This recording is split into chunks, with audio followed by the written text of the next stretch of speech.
your attention. I am Carol Austin Rice. I am a pianist, a musician, and more importantly, a teacher. And so I decided to take on the challenge of taking a rather difficult piece to listen to for some people and talk about it and present it to people who maybe don't know much about music at all, and see if I can make sense of this piece for you. So let's get started. Let's start with a little bit about the composer, because we as musicians like talking about the composers. Ned Rorem is an American composer. He's still alive. He's going to be turning 100 next year. He was born in Indiana, lived in Paris, and then moved to New York. He's most known for his composing songs for piano and voice, but even outside of music, for having unapologetically gay journals before the Stonewall riot. So I actually found him in my research of gay composers last year, and he would write journals. He would just publish his journals that would be he was unafraid to talk about the men that would reach out to him, and I just thought a super fascinating part of his life. He wrote this first sonata that I'm talking about in 1948, so it's a little over 50, 60 years old. So, things to listen for. I want to talk about three things. First up is Sonata Form. So this piece is called a piano sonata. A sonata is actually just a word that refers to an instrumental piece. We have cantata, which is a song that's sung, and a sonata, it rhymes, it's something that is played instead.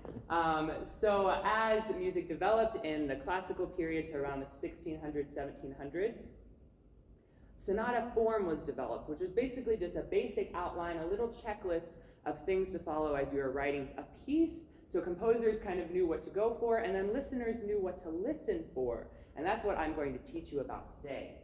So we have three parts: an exposition, a development, and a recapitulation. So I will get into three of these. The exposition is the opening, so it's the introduction. And we can think of this like a story. If we think of a story, if we think of basic speech techniques, tell them what you're going to tell them that, and then tell them what you told them. That's basically sonata form. We have an introduction where we introduce two themes, musical ideas, two characters, and they normally are contrasting. So I have a picture here of a superhero and then a maybe more relaxed person. Very different contrasting characters. Also, between the two characters, there might be bridges, little improvisations with repetition, and then a concluding ending to the exposition. So most listeners will know, okay, we are done. The composer introduced the two themes, and now we're going to move on to the next section. So let me play for you just the first two themes so they can start getting into your ear. So here is the first theme.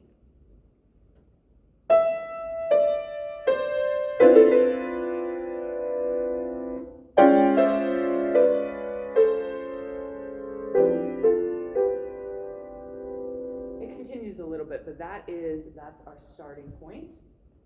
It's very loud, it's very slow, it has a lot of long notes. Then we get into the second theme, which is more calm and relaxing and beautiful.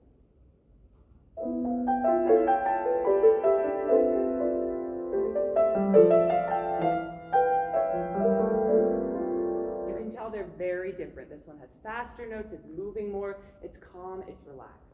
So here's the exposition. So now let's move into the second part. Try this again. The development. So now you've heard the two themes, so now the composer can have fun. So we're going to go on a journey. As you can see, we're going to have our superhero is going to turn yellow, and then our chilled back person is going to be upside down. The composer is going to use their creativity to do whatever they want. They're going to go on a journey. So maybe the happy theme is now sad. Maybe the fast theme is now slow. Maybe they're just going to do tiny little hints of what's going on. The composer has full creativity to do whatever he wants in this section. So this is why it's important to know the first two themes, because then as we get into the development, you go, oh, that sounds familiar. Oh, that's the first theme, or that's the second theme. So we had the louder first theme, we had a little calmer second theme. Here is the ending of the exposition into the development, so that you can hear there's a big pause, so you know this is the end, and we're going to go into the development.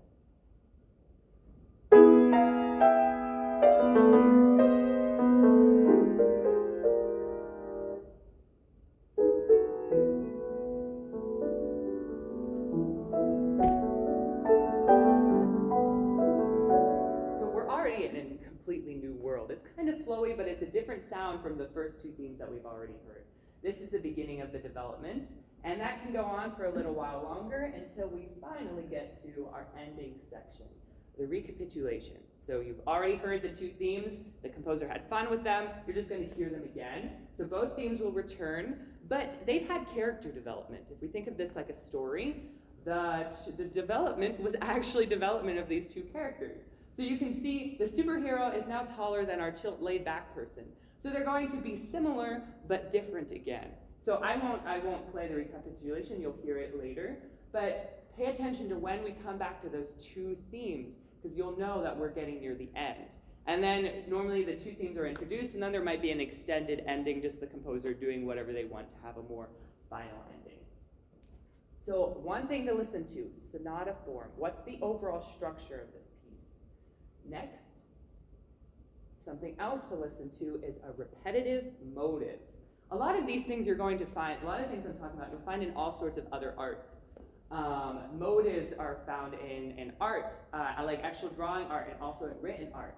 So this first one on the left, this musical example, comes from the first theme. Pretty simple, just 3 notes going down, more or less. Rorem expands this and turns it into a motive, a little passage, a musical idea that repeats over and over and over again. Here is the extended version that he turns into his repetitive motive. So it's longer, but the last 4 notes of that second example that I gave you is very similar to the first example. Descending notes. And so the point of motifs for composers is that as music started getting weirder in the 20th century, and it was often harder for listeners to listen to, composers would take this little pattern and repeat it over and over, so there was something familiar. Even though the notes might sound crazy to the ears, yes, there's that little pattern, the audience would say, that I can keep listening for, and it feels okay to me. So let me give you a few examples of this motive throughout the piece. I have 4. I will start with the one on the far right on the top, because it sounds exactly like the part I just played for you.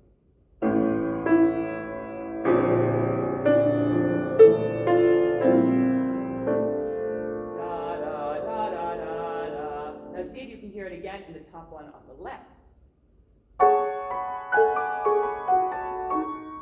It's a little bit different, but we still have da, da, da, da, da, da. Now on the bottom.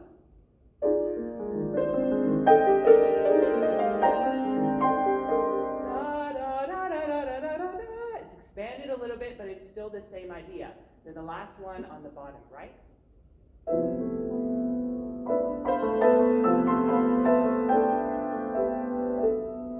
Da, da, da, da, da, da. So see if you can listen to that. Da, da, da, da, da, da. It's going to be over and over and over again throughout this piece. Okay, so listen for the repetitive motive. And the last thing I want you to listen for is texture and color, which is probably one of the funniest things to say when you're talking about music, because can you feel music? Can you see music? Not specifically. So what is color and texture? So color refers to the sounds that we're getting from the instruments.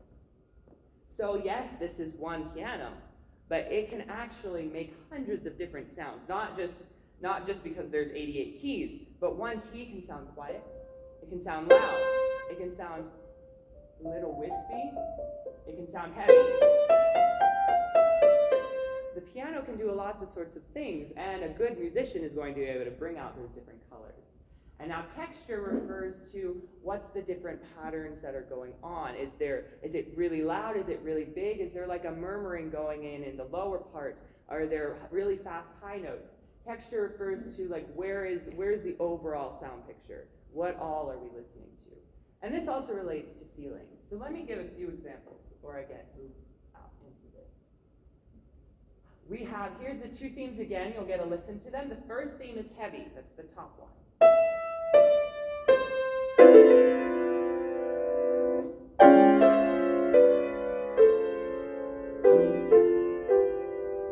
So this is introductionary. This is like the introduction, but it's heavy and it's loud. Now the second theme on the bottom. Hope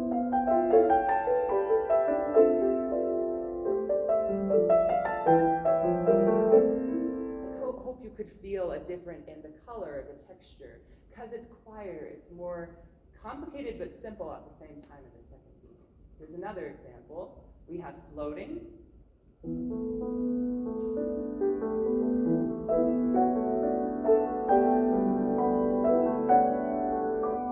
With murmuring in the left hand. That's a texture. And then we have aggressive. Just a few little while later, we'll have this sound.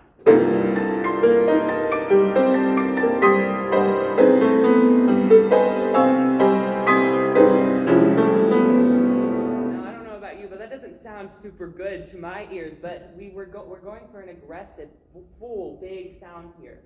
So those are different textures and colors. One more, we might have sudden changes.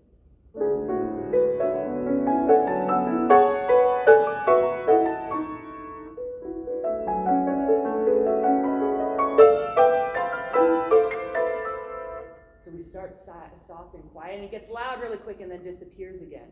These are all things you can listen for to make your listening experience just more overall interesting. So, things to remember. I'm now going to play the whole piece. I think we should be right about time that I'll finish right in time.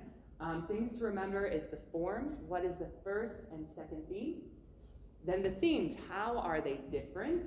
And how do they interact with each other, especially in the development? Then we have that motif. What keeps repeating? And where do I keep hearing it everywhere and everywhere? And then the color and the texture. How and when does it change overall sound? And how does that make me feel? So I'm going to have the score up here on the screen. Even if you can't read it, I have notes marked into the music. So see if you can follow along and at least guide your ear in what to listen for. So here's Ned Rorem's first piano sonata. This is the first movement, marked with signs.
Thank you. If you'd like to hear more from me, you're welcome to follow me on YouTube, and I guess I can take questions if I have any. Yes, we have a couple minutes for questions. Okay. Yeah. So why why this particular piece? So as I mentioned in the beginning that I was interested in gay composers, so this was just a piece that I found that I really liked from Ned Rorem. But also this piece just, I don't know, something about it speaks to me. It's not overly super gorgeous, but just the fact that it has this modern sound that is harder to listen to, but still to me feels so interesting. All the different colors, as I talked about, how it gets louder and softer, and uses different types of harmonies that are newer, and this is a more modern piece. It just really stood out to me as something that was interesting, but wasn't like on the scale of it was just too difficult to listen to that I didn't really want to play it. Thank you. Anyone else? Other questions? Thank you.